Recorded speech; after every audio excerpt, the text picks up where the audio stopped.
Soulmates, sex and spirit. Soulmates are simply those beings from your soul group. Again, I have to say, common understanding of this is my soulmate or twin flame stems from their attachment to needing to own everything as theirs, as part of their survival persona. People want to make themselves feel more special, so they invent romanticized personas for other people as extensions of their own, usually because they see themselves as incomplete or do not love themselves enough. Your spirit is neither male or female. It does not need anything or anyone else to exist for eternity in utter joy and bliss. It is already complete. It does not need something else to be complete. Any twin flame or soulmate perceived would simply be an extension of persona of one soul or two, who of course, are free to create that for themselves as a reality in the spirit world, should they so wish. I have no objections to romanticism. Returning a focus upon this idea of blissful overwhelming love conceptualized by the human mind in the form of soulmates and twin flames, this deep penetrating union of merged soul energy can be readily experienced in the spirit realm by any two beings, simply by mutual agreement. Any two beings can merge their entire being, their divine light into and within one another in order to experience a love so profound, a feel so incredible that the love you know of in human form would seem infinitely minuscule in comparison. This bonding is not reserved for merely two twin beings, but is a gift given and shared between all beings, for all beings are equal and have the same right, and same source-given power as any other. The love and bond felt and spoken about by those in human form who call themselves soulmates and twin flames are merely describing the love which is commonplace between each and every spirit in the spirit world. They are so taken by this alien sensation they think in haste to call it intimately and ultimately theirs, and theirs alone. This is the human survival ego taking control, as was spoken about. You ask of my words in response to twin flames. Agreeably quite the romanticized concept which is indulged by many, and understandably so. It is a concept created from human persona and an aspect of the human animal self-nurturing instinct. It is also an aspect of human behavior, in the sense of reinforcing their sense of ownership of something else. The ownership of a feeling, of a connection. The physical environment in which each person is immersed does not presently support, in any consistency, to sustain lasting joy, those sacred values which represent your core energy identity or soul group heritage. The very surroundings, dependent lifestyles and pressures imposed upon you as a human being, within the human society you have submitted to stifles and represses your inner spiritual harmonic nature. Because the foundation of your repressive societies, your suffocating cities, and your unhealthy life choices do not support or express your natural spiritual values, you consequently develop a deep yearning, and thus seek connection to something you feel you are missing. This attracts you to the twin flame fantasy which humanity has invented in order to place something outside of yourself towards which you may actively aspire and seek to resolve your sense of lack. The very environment you choose to accept and immerse in persuades you that you actually lack something, whereas in advanced civilizations the environment reveals them to possess everything. The nature of human beings is that when they do not recognize something within themselves, in their own value, they will always, in all ways, seek it through an external form. When something or someone external to themselves fulfills the role of a specific yearning or connection, they assign superior value to it and place ownership of it as theirs, their soulmate, their twin flame, their destiny, their planet, their children. Then on occasion you will have a psychic reader who comes along and informs you that such and such is your soulmate, promoting an attitude of ownership and necessity over another sentient being. Further to this, where those others are said to have found theirs, their soulmate and their twin flame, this promotes in those who have not a sense of grief and incompleteness, for they now have less self-worth. It is no wonder there are millions who feel they do not belong. If their external environment reflected and promoted their natural spiritual nature, they would in fact feel they belonged, for they would be immersed in everything that they love and all that they represent in their greatest and grandest vision of themselves. Your spirit is equal to that which is prime creator. It is neither male or female and does not need relationships of the structure and nature of those found on Earth. The purpose of human relationships on planet Earth is to interact with other soul groups that represent a different origin, set of principles and characteristics. This interactivity in physical state heralds understanding, compassion and a ground for common connection and sharing. During this process on Earth, the differences in core energy vibration between beings, between soul groups, are experienced through differences in personality, morality, behavior, emotional and mental expression, capacity, ability and creativity. When you meet someone who fulfills the human belief of a soulmate or twin flame, what is really happening is that you are familiarizing yourself with that other being's core energy vibration. The human condition and way of life masks much of the core vibration of many human beings, but under specific conditions favorable to two beings, one or both can become receptive to the core energy signature behind the mask. This sense of familiarity and connection is actually, for the most part, the feeling every being in the spirit world has for one another. It is, in a sense, the natural way spirit feel for each other in the spirit world, but to the human mind and intellect, it is equated to something special and unique. The individual will then place a sense of ownership upon that sensations and call it a twin flame soulmate. This is very understandable, for most human beings are cut off from their own beautiful spirit, so they do not comprehend or know how to relate to certain feelings and connections which they deem so elusive and mystical. I tell you this, from the bottom of my heart, in all sincerity and honesty, this feeling so commonly referred to as twin flame, you will feel for all beings in your grandest state of your beautiful spirit, in your greatest experience of who you truly are. This truth comes from the highest light, the greatest wisdom of the universe. It is yours to own should you wish, but is experienced more profoundly when shared. If you are asking whether there is an equivalent to a soulmate or twin flame at a spirit level, then my answer would be self-realization, which means, when the totality of all that your spirit is, becomes self-realized, when all that you are is personified, embodied and experienced, which in actuality is what you are doing anyway. So in a sense, when you come to the realization that this harmony, this relationship between your spirit and its journey of self-creation is the most divine twining of all, then this becomes your optimal beloved state of union. When we speak of the highest and greatest truth, at times we can describe and relate this to that which allows all beings, regardless of who they are, to see themselves in their grandest and greatest vision of who they aspire themselves to be. The greatest truth does not speak of separation, but of connection. The greatest truth does not speak of fear, but of love. The greatest truth does not benefit the one, but all beings of all origin simultaneously. This is sacred truth, spiritual truth, universal truth. Personal truth, we may suggest, is that which allows the individual being to fulfill a specific thought pattern. It is a collection of energy waves, or collection of information, which an individual places ownership of in order to experience their self within a specific intention and perspective. When an individual places ownership onto thoughts, those thoughts become their personal truth. Now, let us speak briefly on the matter of merging within spirit state. I can observe some confusion in some where they do not quite grasp the merging of consciousness between themselves and others, and some are afraid of losing their human identity, memories and attachments in doing so.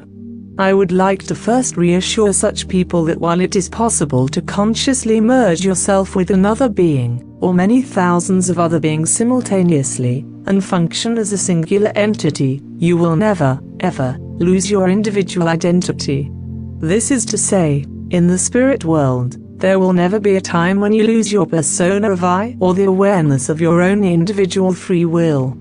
You will always retain your cellular and consciousness memories of your human identity, their associated traits and habits, but it will simply be that, over a sense of time, in human understanding, your human persona will melt away and will no longer be necessary to uphold or adhere to. In actual fact, you will find applying yourself as a singular confined carbon identity rather limiting and not applicable to many other dimensions and energy states you will later encounter. Though you will gradually dissolve this human persona, it will never be completely lost, and many choose to wear it within the spirit world many hundreds of years after their passing. Now I understand the strong feelings of love and connection many human beings feel for one another, who often have been so bereft of deep unconditional love previously that they identify their relationships as being something destined, soul-matched or uniquely special. This can be a very beautiful experience discovered and shared between two human beings, or in fact I have to say, between two beings of different species. Nevertheless, the love felt between two human beings, within their current evolutional capacity to feel and develop emotion, is minuscule compared to the love, acceptance and compassion which is shared in currency within much of the spirit world. In a sense, if I may explain it differently, deeply loving intimate relationships with spouses, offspring or household pets is, at present, humanity's highest capacity to comprehend their natural state of feeling within the spirit world. This will change in the future, but at the moment many human beings still place ownership on this feeling, this experience, because they identify it as being very sacred and meaningful. I have seen many so-called spiritualists even denote that such love and connection is only possible by ascension or mastery, and it is something reserved for a few with hundreds of successive lifetimes and spotless spiritual resumes. This is complete nonsense. I say to you, this love and feeling of connection will be perpetual and permeate your entire existence in the spirit world, if you so choose. Now then, when we take a closer look at those spouses, offspring and beloved pets we have shared human lives with, this too seems a bit blurred to some. Understand first and foremost, you are a being who has existed for many millions of years with an individual identity, far, far exceeding the age and birth of planet Earth. Throughout that time you have developed a significant network of bonds between a great expanse of many different beings, life forms of all shapes and sizes, of all origins. The love you now feel for one another is very much like the love you currently feel for your beloved partner, only that it does not have the limitations and boundaries experienced in physical state. So, in a sense, it is currently beyond anything you have currently experienced on Earth. The bond and love of your soul group far exceeds most of everything else simply because you have been together throughout your entire journey as that which you are, over many millions of years in human perception. So then, does this mean the bond of love and relationships with these earthly counterparts ceases to be of value or meaning once you have reintegrated back into this ocean of love? That really depends on the individual and their desire to progress and express themselves. Most, of course, do retain a special bond with their earthly counterparts throughout much of their spirit journey. Even though marriage does not exist in the spirit world, and relationships are not based on human-animal courtship instincts, these shared experiences stay with you forever and you will both choose to interact with one another using your human personas for the sentimental values they represent. This in the same way as you would perhaps choose to wear a swimming costume to go swimming. It serves a purpose. Over time, however, perhaps over hundreds of years, you both will gradually cease to use your human appearances to interact with one another, and simply engage one another in your natural state. The love and bond between beings of human relationships, whilst in the spirit world, tend to be based on their shared physical experiences, and in honor and recognition of them, certain human behaviors and pastimes are relived from time to time. Even though your love and devotion is no longer limited to a spouse or child, because these are personas, the experience of your spirit identity living within this type of relationship construct is something highly valued and cherished, and something which is celebrated and remembered. So even though you will, eventually, not associate yourselves as human partners after you reintegrate with your ancient spirit identity, to honor that past experience you will both play out, or reenact this connection from time to time in the highest respect and gratification. I know this is difficult to understand whilst still within human persona. To speak again of soul groups, these are those beings who traverse the expanse of the universe carrying your unique core energy vibration, the fingerprint of energy behavior that you resonate to. In other words, it is like you are all one being, but having millions of different experiences simultaneously in many different personas and professions of identity. They will not all be from Earth, and in fact most will not. Most will actually never have had a physical life at all, but be of a pure spirit identity that has chosen a persona for itself based on what it has observed from the spirit world. Your bond with these beings is most profound, because nothing else in the entire universe exists that resonates more closely with you than they. I hope you can understand this. While your bond with your loving spouse is very strong indeed, for it is the closest and deepest concept of love you currently experience, and while I aspire not to diminish its value or meaning in any way, I am however saying there is a much more profound connection that awaits you to come. Yes, my friend, you have shared tearful heartwarming moments together, which will exist from now until eternity. Yet there is also another bond you have which has already existed, for what to you would be experienced as an eternity. A bond which has been shared while new planets have formed, and while whole civilizations have perished, and you have embraced one another in sorrow and anguish. A bond which has seen you traverse the universe hand in hand together, at each other's side, in loving guidance, in the utmost dedicated selfless service to one another. A bond which has existed for millions of years, as if akin to two children growing up together who have lived many thousands of lives together side by side. This, my dear friend, is the bond you have with your soul group, which is unlike anything the planet Earth can offer you in physical state. Be open and live true to the love and bond with your beloved, but so too be open and true to the love and bond with that which awaits you at home. Sex and spirit. The physical act of sex is not practiced in the spirit world. For this reason you can perhaps understand why so many souls choose to have a physical experience. The desire to fulfill these sexual needs originates partly from your chemical and physical urges, which you will no longer have to the same degree when you pass. With this said, what you believe you will want, and what you will come to want will likely be very different, as it tends to be the case for many. Allow me to relay the advantage of experience to your understanding. As you graduate closer towards your original soul group and your own spirit source from where you truly reside, you will actually find that your thoughts and feelings merge with the energy of unconditional love. This is to say, the energy of unconditional love actually becomes a type of oxygen that you breathe once in the realms of light. It is absolutely everywhere, you cannot escape it, for it permeates and penetrates your very soul. The vibration of your thoughts and feelings in response to this saturation of sublime ecstasy is that they function as one without conflict or hesitation, and your very thoughts themselves change from what you presently know and experience on Earth. How does this relate to sex? I will tell you. The feeling of ecstasy you experience during the physical act of sex is absolutely minuscule in comparison to the ecstasy you will experience in this state of being one with your spirit once more. This is not a romanticized exaggeration or painted fairy tale. You simply cannot presently conceive of a state where you are in constant ecstasy, and so you feel you must reenact these merging of energies in order to reproduce the sensation you are so fond of.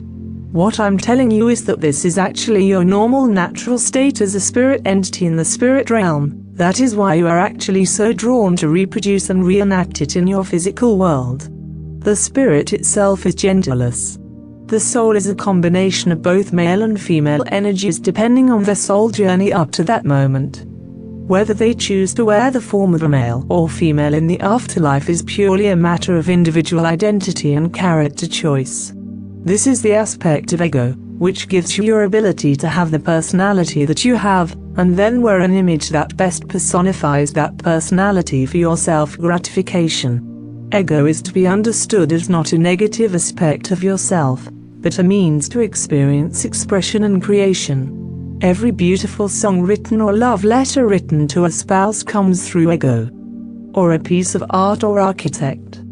People often misunderstand this, and focus purely on the opposite spectrum of ego, which gets the finger pointed at as bad. The energy that ignites the desire for sex with another human being is still experienced in the afterlife, but in a different way. It is not felt as a desire to perform animal-like practices, but is felt as a desire to be of service to someone else, to give something of yourself to that other. This can be in the form of all sorts of deeds and creative phenomenon, not even imagined on Earth. One of the most beautiful is a type of merging experience shared by two beings. They will come together to create a unified molding of the energy between both beings, sharing with one another every intimate sensation, thought and feeling they have within their deepest core. Like two flames from two candles merging together as one. In that moment the two temporarily become as one. This is unlike anything experienced in human form. If you and your partner share a mutual desire to reanimate your sexual experiences, then this will be done by an exchange of cellular memory transfer, as I have explained earlier. The sensations both of you once experienced as human beings will be relived, but they will become merged and the experience will become far more profound than any physical experience. It will be so because not only will you feel what your partner causes you to feel in that moment, but you will also feel everything that he or she feels simultaneously. Instead of a biological orgasm, you will instead enter a completely new state of consciousness altogether and temporarily experience what can be described as the nirvana of God. The spirit world can be a profoundly intimate and romantic landscape beyond anything planet Earth can currently offer. Addition to this, there are a great many souls who desire a deeply loving relationship in ways they could never have while on Earth, for whatever reason, many of whom seek a second chance in love. Love, in all forms, including romantic love, are strongly encouraged and supported by billions of beings of all shapes and sizes here. There are beings who know your own desires before you do, and though you may never physically see them, they may work behind the scenes to provide you with what you deeply desire most. If your intention is sincere, there are those who are always watching you who will make what you desire come into fruition. Sex in physical form, with all its chemical and mental emotional stimulations, is considered a sacred and privileged experience for the soul. So too the practice of self-love in similar respect. It is a shame so much taboo is placed on these gifts. Sexuality has much to do with the chemical conditions within the physical offspring as it develops in the womb. How residual layers of instructional information within genes are passed by the father or the mother to influence the offspring's instinctual behavior. Being homosexual in nature is the product of biological nature and expression. It is not a reserved occurrence within the human race, but is evident within many others. It is not by nature a choice that someone becomes gay, it is an instinct imposed upon them by their inherited genetic attributes which wish to express themselves. Just in the way human beings like to personify God as an individual and debate his nature, they also like to personify a homosexual into a stereotype instead of understanding the smaller parts and mechanisms of what are seeking that expression, that behavior through that persona. What each individual learns from this experience is of their own making, within their own unique perspective.